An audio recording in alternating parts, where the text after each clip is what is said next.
चलिए जान लेते हैं कलयुग के बारे में की गई प्राचीन भविष्यवाणियां। कलयुग का अंत, धर्म की विफलता, अनुशासन की कमी, मनुष्यों में बढ़ती दुर्भावना, धन की लालसा, अत्यधिक काम का प्रभाव, भ्रष्टाचार से बढ़ता व्यापार, गुरुजनों तथा पूज्य लोगों की नींद, स्त्रियों में व्यभिचार और अनाचार आदि गुणों की वृद्धि, लोगों में आध्यात्मिकता की कमी आदि प्रकार के लक्षणों से कलयुग की पहचान होती है। भगवान श्री कृष्ण ने कहा था कि कलयुग में मनुष्य का मन अत्यधिक कठोर हो जाएगा। मनुष्य अशांत, चंचल, धर्म से विमुख होकर अधर्म के पथ पर चलने वाले होंगे। उन्हें शास्त्रों का ज्ञान नहीं होगा, जिसके मुख से जो भी निकलेगा उसे ही शास्त्र समझा जाएगा। कलयुग के अंत में अधर्म और आसुरी शक्तियों का विनाश होगा और पुनः नए युग का आरंभ होगा, अर्थात फिर से सत्य युग का आरंभ होगा और सृष्टि का यह चक्र चलता रहेगा। चारों युगों में कलयुग अंतिम युग होता है। सबसे पहले सत्ययुग, उसके बाद त्रेता युग, फिर द्वापर युग और अंत में कलयुग। महाभारत के युद्ध के पश्चात कलयुग का आगमन पृथ्वी पर हुआ था। यह युग धार्मिक और आध्यात्मिक स्थिति में सबसे कम प्रगति करने वाला माना जाता है। मान्यता के अनुसार आज से 3137 साल पहले महाभारत का युद्ध हुआ और कलयुग का आरंभ इस युद्ध के 35 वर्ष के पश्चात हुआ, अर्थात भगवान श्री कृष्ण के अपने धाम जाने के बाद हुआ। श्री कृष्ण कहते हैं, कलयुग में लोग अपने स्वार्थ को ही सर्वोपरि मानेंगे। धर्म का त्याग करके मटेरियलिस्टिक उद्देश्य को पाने के लिए जी जान से कोशिश करेंगे। धर्म में विश्वास न होने के कारण लोग अन्यायपूर्वक आचरण करेंगे। यदि हम आज के समय में देखें तो पाप इतना बढ़ चुका है, मानो ऐसा लगता है कलयुग का अंत अब निकट आ चुका है। लेकिन कुछ विद्वानों के अनुसार यह तो बस शुरुआत है। आगे कलयुग और भी भयानक रूप लेने वाला है। कलयुग के उस भयानक रूप को देखने की क्षमता आज के मनुष्यों के अंदर नहीं है। जब कलयुग का अंत समय निकट आएगा तो ऐसी ऐसी भयानक चीजें दिखाई पड़ेगी। मनुष्य का रूप इतना विकृत और भयानक हो जाएगा कि वह मनुष्य कम पिशाच ज्यादा दिखाई देंगे। तो आइए जान लेते हैं गरुड़ पुराण में कलयुग के अंत के विषय में क्या कहा गया है। गरुड़ पुराण के अनुसार एक बार गरुड़ जी ने भगवान श्री कृष्ण से पूछा, हे प्रभु, चारों युगों में कलयुग को ही सबसे भयंकर और दुख कारक माना गया है।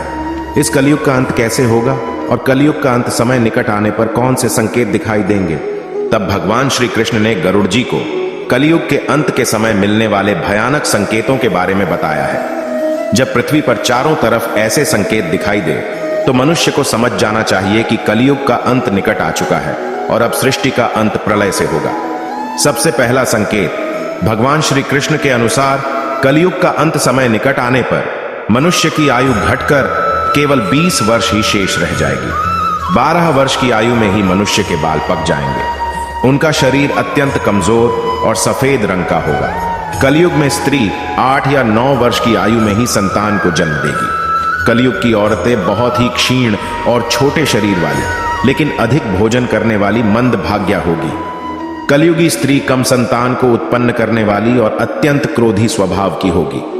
वह अपनी संतान को दूध भी नहीं पिलाएगी और ना ही उसका पालन पोषण करेगी। दूसरा संकेत, भगवान श्री कृष्ण कहते हैं, कलयुग का अंत समय निकट आने पर संसार में पतिव्रता स्त्रियां दिखाई नहीं पड़ेगी। एक ही स्त्री कई पुरुषों से विवाह करेगी। लोग पूजा पाठ, श्राद्ध, अंतिम संस्कार, मुंडन और विवाह आदि प्रकार के कार्य नहीं करेंगे। जल के अभाव के कारण लोग स्नान नहीं करेंगे और अशुद्ध ही रहेंगे।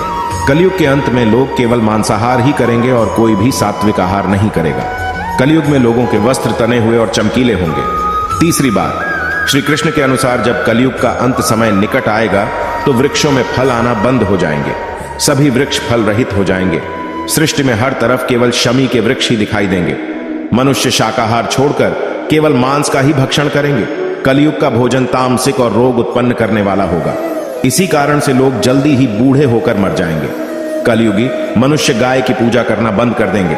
सभी गाय का मांस खाएंगे। गायों को केवल दूध और मांस के लिए ही पाला जाएगा। चौथी बात, कलयुग का अंत समय निकट आने पर अल्प वृष्टि होगी, अर्थात बहुत ही कम बारिश होगी।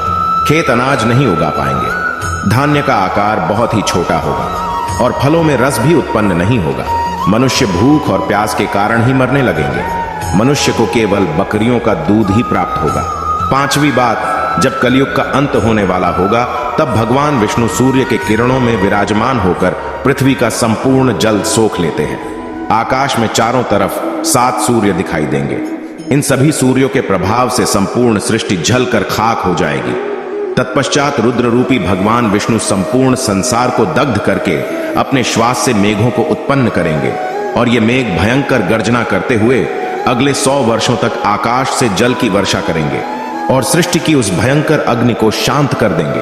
अग्नि शांत होने पर वे मेघ संपूर्ण जगत को जल में डुबो देते हैं और इस प्रकार से कलयुग का अंत हो जाता है और फिर परमात्मा अपनी इच्छा मात्र से पुनः सृष्टि में जीव की उत्पत्ति करते हैं। तो दोस्तों, इस प्रकार से गरुड़ पुराण में कलयुग के अंत का वर्णन किया गया है।